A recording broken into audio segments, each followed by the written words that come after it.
Hello and welcome on 360 Sport on Trust TV. Adeni G. Shafet. Time to take you around the world of sport. A big one for Manchester City against Bayern. They really show why they are one of the champions when it comes to football. Just to welcome you there. We'll be looking at a lot of activities in the world of sport. But before we talk about Champions League, let's talk about handball. Our ladies did well over there in Ghana as they participated at the IHF Under-18 Girls Challenge Zone 3. Nigeria beat Liberia 61-16 in Ghana. That particular competition taking place there, where our ladies under-18 handball players are right now making us proud for the fact that they were able to defeat Liberia in that encounter, 61-16, a match that, according to their coach, Coach Agbola Shitu, where he said he expected the ladies to actually did more. They will have won bigger than what they did. But, well, just have to give kudos to what the ladies did by winning 61-16 in that particular game over there in Ghana for the IHF Under-18 Girls Challenge Zone 3. But right now, the ladies are happy. They will prepare for the second one that will be coming up against Liberia still, because Niger Republic is not showing up yet. They're supposed to be playing Niger, Liberia, and also right now they were able to defeat Liberia in that first game, and we hope to see them triumphing. A good one, but Batunde Taiwo winning the MVP of that particular encounter. Congrats on Nigerian ladies, under-18 girls dominating West Africa there. Right now, we move away from handball just to give you update concerning handball story. Let's talk about our ladies. The Super Falcons also, it seems it's the week of ladies right now. Super Falcons did well defeating New Zealand 3-0 over there in Turkey, precisely in Antalya, where they played that particular friendly. They did well against Haiti, the first one, 2-1, and now they also did well against New Zealand, the joint World Cup host, where the likes of Okpara Nozie, Onome Ebi, they were on songs for that particular game. Well, having in the studio a lady who'll be talking about football. These are at least supporting women right now. Is Chioma Ezekwesili. Good to have you, Chioma. Good to be here. Good to be here. Good morning, Nigeria. Good one. And right now, the ladies, Super Falcons, they did well in that game. A lot of Nigerians were at least happy for the fact that after winning 2-1 against Haiti, they didn't stop there. Against New Zealand, it was a total annihilation, 3-0. Yeah, it was actually a good game, coming from their 2-1 against the Haiti. And this was after they lost against Mexico and Colombia some time back. So they are now on a 3 straight wins.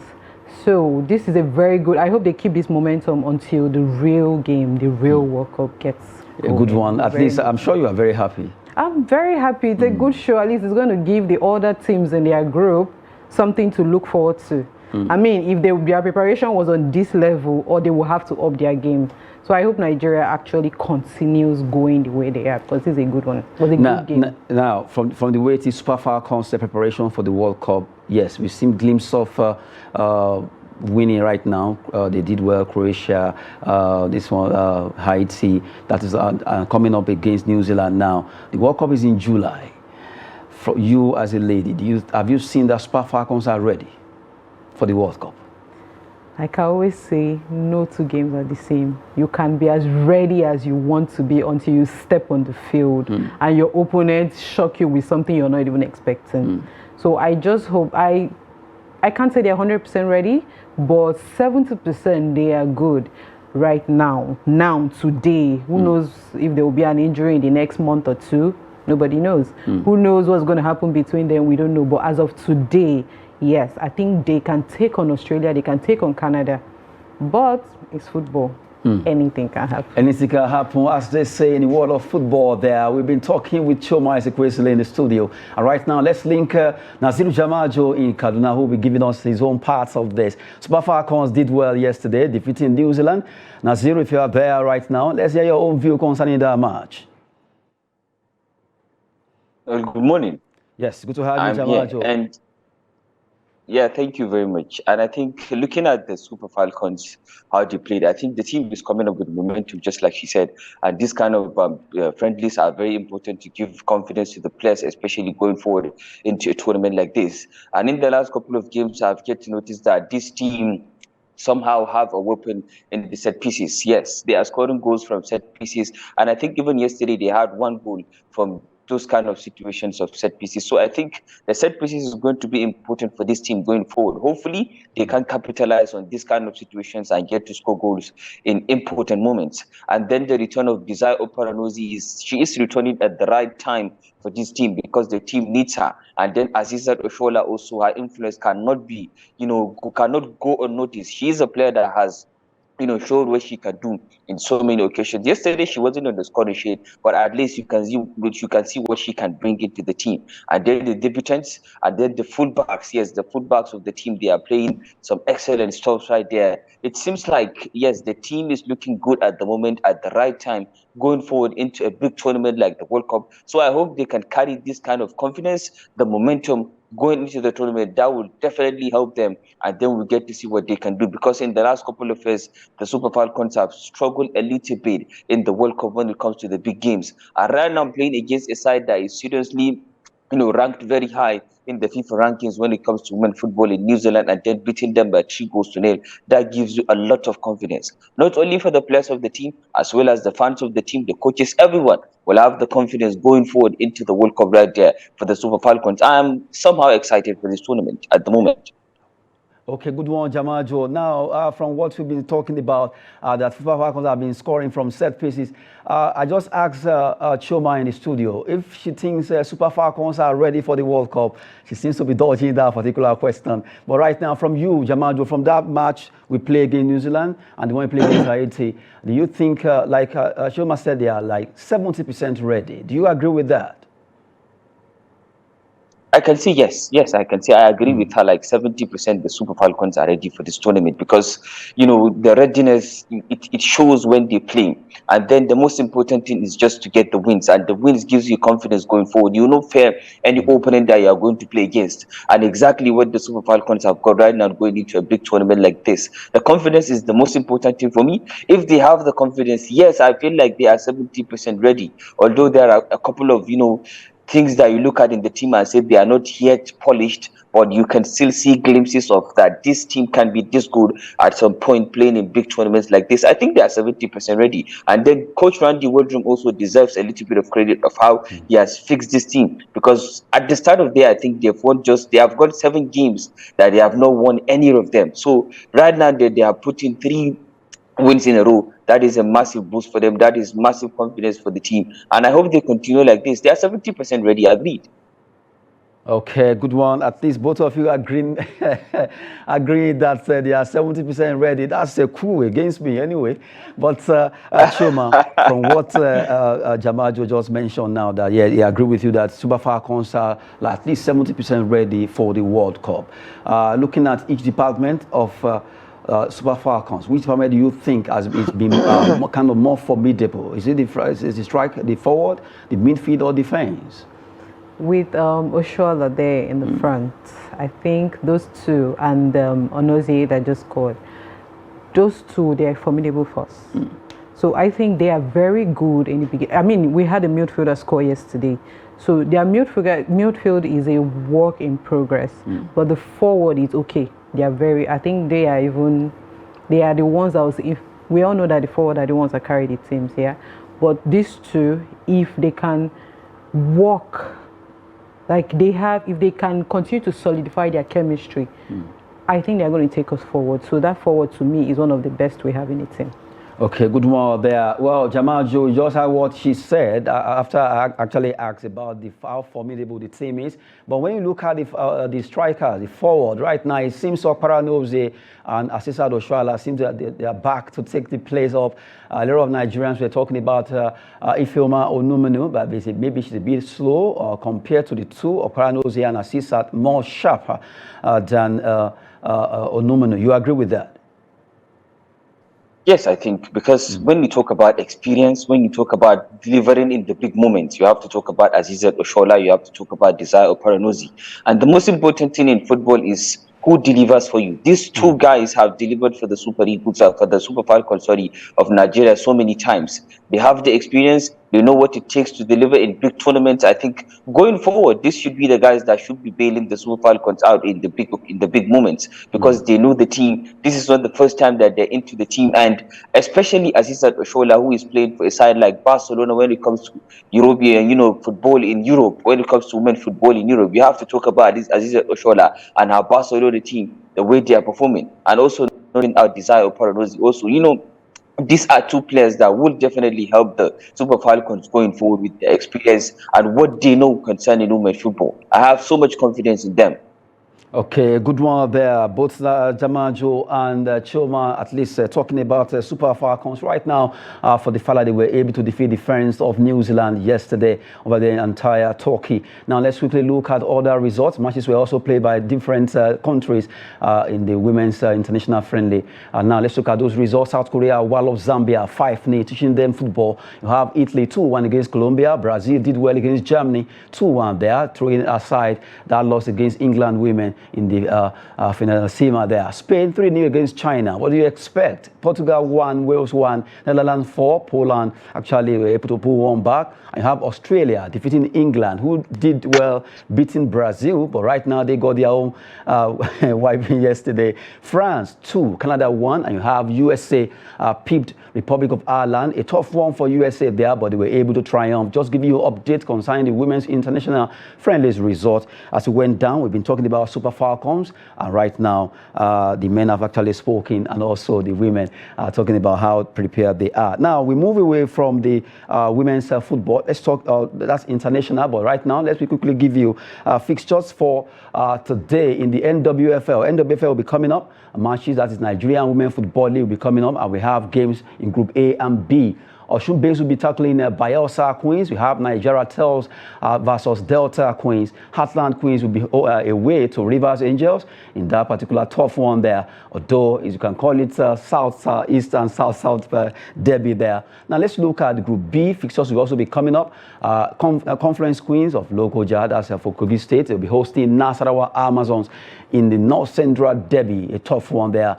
Abia Angels away to Adamawa Queens in Yola. And you have Edo Queens will be at home at Samuel Ogbemedia Stadium in Benin City to host the South-South derby there against Ibom Angels. Tough one, but from the way it is, Delta Queens and Edo Queens are really working hard to see how they can at least top their group. Not forgetting the fact that Conference Queens are also doing so well, making sure they are also not being pushed over in their group. Good one, giving you update concerning those matches that will be coming up for the Women League NWFL Match Day 13. Is up there for grabs among all the teams. Now we'll actually look at another big one that happened. Well, from the way it is, Interim Management Committee have been throwing the big hammer or the sledgehammer against club that actually aired. Now we talk about this particular story. IMC fined Wikki Tourist 2.5 million naira, deducts maximum point from Wikki Tourist for what happened against them, against Bayelsa in that particular encounter that happened during the weekend. That match didn't go well with Bayelsa United, but right now Wikki Tourist have been slammed by IMC. Let's look at the ruling coming from IMC before we log on, actually link up with Jarmajo there. Wikki Tourist was found in breach of Rule B821, Rule C11 of the MPFL framework and rules. For breach of that, they were fined 1 million naira for failing to provide adequate security for the match officials before, during, and after the match, which resulted in the assault of the match officials. In the second charge for breach of Rule C11, Wikki Tourist was ordered to be deducted 3 points and 3 goals for assault on match officials by the fans. In the third finding for breach of Rule B1318, the club was fined 500,000 for failure to provide adequate security and implement effective crowd control, resulting in fans throwing objects onto the field of play, targeting match officials and not disrupting play. Wikki was also ordered to make a compensatory payment totaling 1 million naira to the 4 match officials at 250,000 for each. Wikki Tourists are required to, within 48 hours, in accordance with Rule 626, communicating in writing to the IMC, submitting to the ruling, or electing to be dealt with by a disciplinary panel. A big one there against Wikki Tourist of Bauchi. Jarmajo, this is a big one. We've seen a lot of counter coming from Swan saying, well, they want the best from Wikki because the way the team is going. And we also saw Wikki also posting, trying to counter that. Well, the coach has also resigned. Their former coach now, Adamu Abdullahi. Well, from the way it is, Jarmajo, how do you see this Wikki Tourist issue? Well, in the first place, I will never be with the fans. I am never going to be with the fans when you look at the way things have happened in that game against Bayelsa United. But I understand with them because the frustration that is in the fans actually get the best out of them in this moment because the fans are in a very difficult situation of what is happening entirely with Wikki Tourist this season. This is a team that has won just 3 games out of the 13 games that they have played, and they are sitting in a very dangerous position at the moment, looking at the fact that the relegation is very close to them. So the fans have that frustration in them, and the frustration got the best out of them. They couldn't hold themselves back, and then they went ahead and that moment of madness in the last game they played against Bayelsa United. Looking at Wikki Tourist entirely, just like you said, Abdullah Adamu that just resigned is the 3rd coach that resigned under the leadership of the chairman at the moment of the club, talking of Balarabe Douglas. And I think it is high time for the government to look into things that is happening, at Wikki Tourist at the moment, because when you look at it entirely, a lot of things have transpired over the course of the years under him. This is a man that has been in charge of Wikki Tourist, talking of the chairman. He has been in charge of Wikki Tourist for 4 years, and we have 3 managers that have resigned. This shows that the problem is not with the managers. And in the statement of Abdullahi Adamu, there is a line that he made about interference. This is not the first time that I've heard of interference when it comes to Wikki Tourist. A lot of people have talked about the interference. At some point, I was told that even the coach doesn't have the chance to select the players that he wants. The chairman is the man that sits him down and said, I want you to play this guy, I want you to play that guy. And then they go ahead and sign random players without contacting the coach. And when you look at it, the team, whenever you want your team to deliver, definitely you have to give the coach a chance to do what he wants to do. You have to give the chance to the coach to do the right thing. That is exactly what is expected from a team and a chairman that knows what football is. And to be honest with you, I am sorry to say, but Balarabe Douglas is clueless about football. This is a man that knows close to nothing about football. And then this is just the right thing for the government to look at Wikki Tourist, investigate Wikki Tourist, just like one said, and then get to see what's the problem, because this is a team that the government has invested so much money into.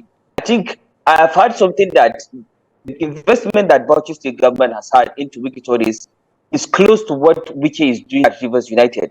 But Rivers United have delivered, and then where is Wikki Tourist?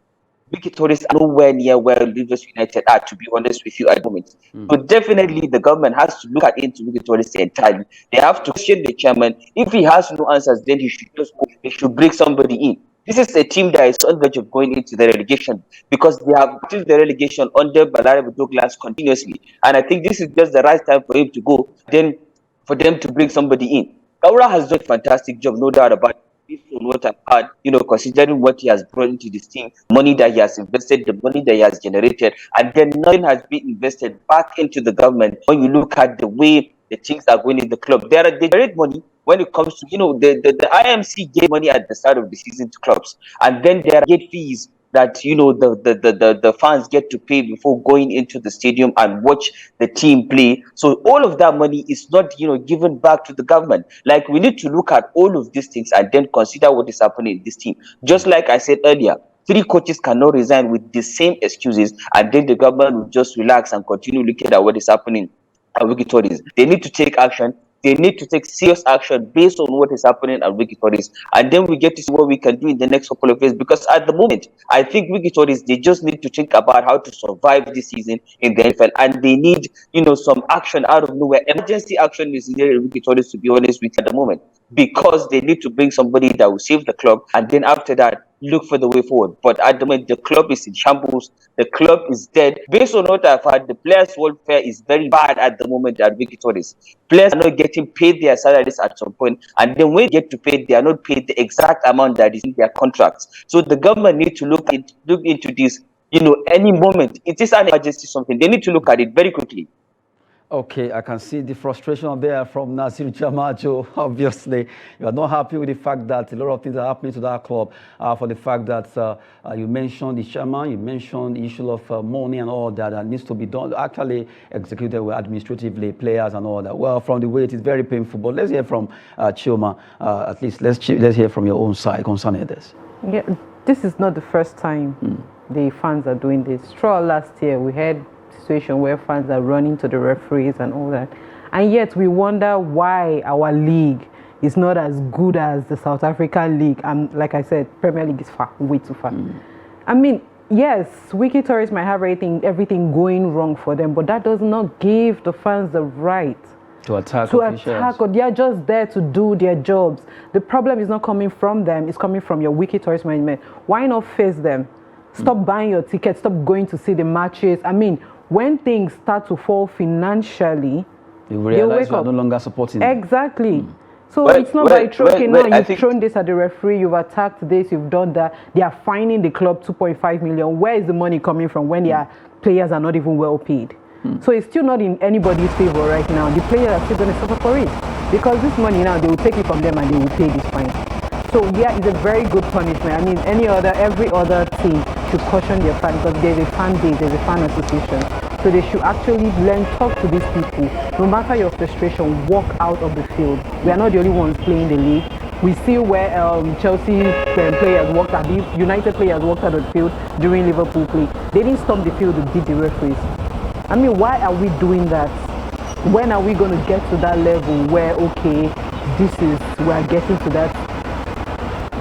Something must be done concerning Nigerian football. We need to get it right there. Well, Chioma and Nazir Jarmajo have been talking, especially Nazir showcasing his frustration concerning Wikki tourists. Something must be done, according to him, right now, looking at how administratively that particular club is being run. Well, Wikki tourists has been our focus, but let's go to the big boys. Champions League, UEFA Champions League. Nazir Jarmajo, I'm coming to you there. Let's start with Champions League now. Well, a lot of, at least 2 matches were played yesterday, and we saw actions, a lot of emotions into it. Let's start with Benfica, Inter Milan.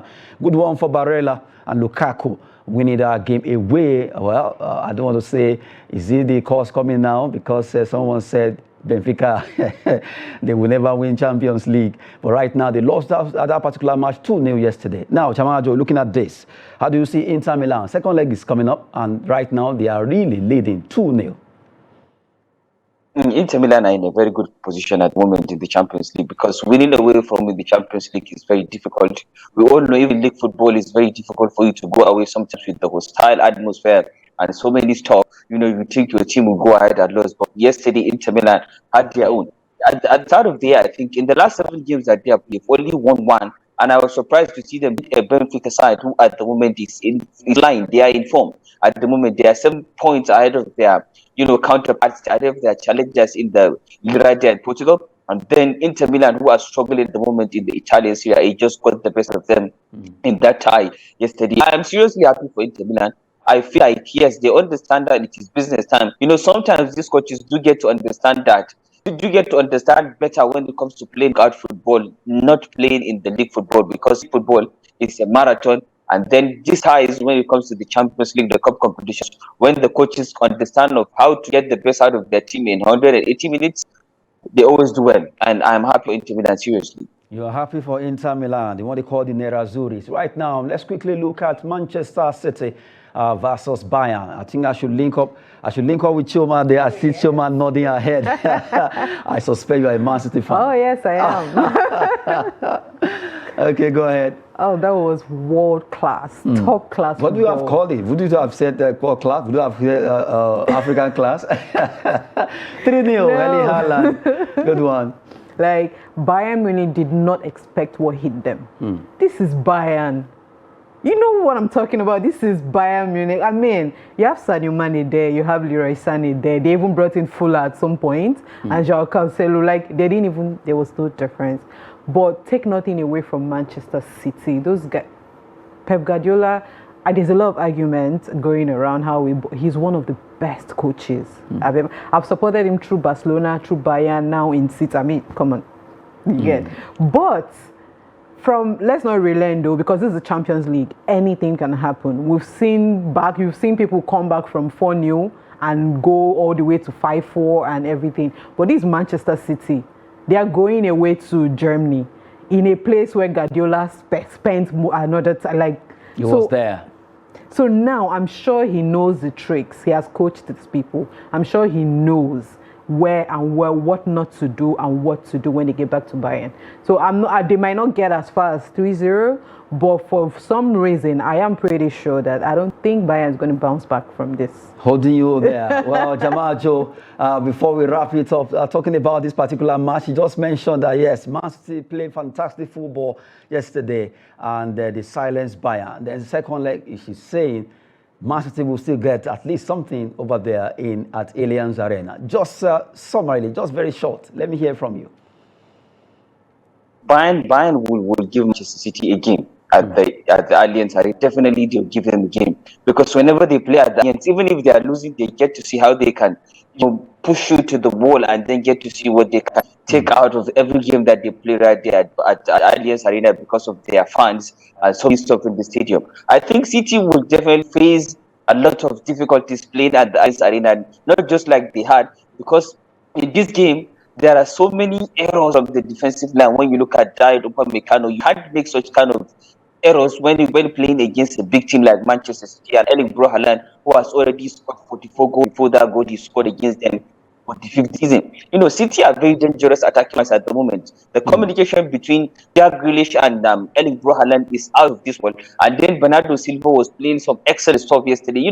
It's going to be difficult for you to cope with these guys. And then Bayern Munich, on top of it, were making continuous mistakes. Then definitely you get punished. If they can get to take out those mistakes and get to concentrate on how to score goals, I think it'll be better for the team, and they'll give Manchester City a run for their money. But looking at the City's defense also, Ruben Dias, oh my God, that guy is out of this world, playing some excellent stuff at the right time for Manchester City, as well as Manuel Akanji together with Nathan Ake. All of them are playing some excellent stuff. And then new role for John Stones. City, they are just flowing at the moment. It is their time, because whenever the end of the season comes like this, they always play excellent football like they are doing at the moment. They've already 9 games low, so they're in a very good position. A good one there coming from Nazir, Jarmajo. Both of you ganging up against me in the studio. Man City. Well, for that particular match, wait for the second leg. Let's see what happened there. Nazir, we want to appreciate your time for joining us from Kaduna. Thank you so much, Jarmajo. You're welcome. And also, Chioma, maybe before we go, how do you expect that second leg? 2-0? No, Bayern is going to score, no doubt. It's Allianz Arena, it's their home. So. Let's say 2-1? Yes. Well, that will be it on 360 Sports on Trust TV.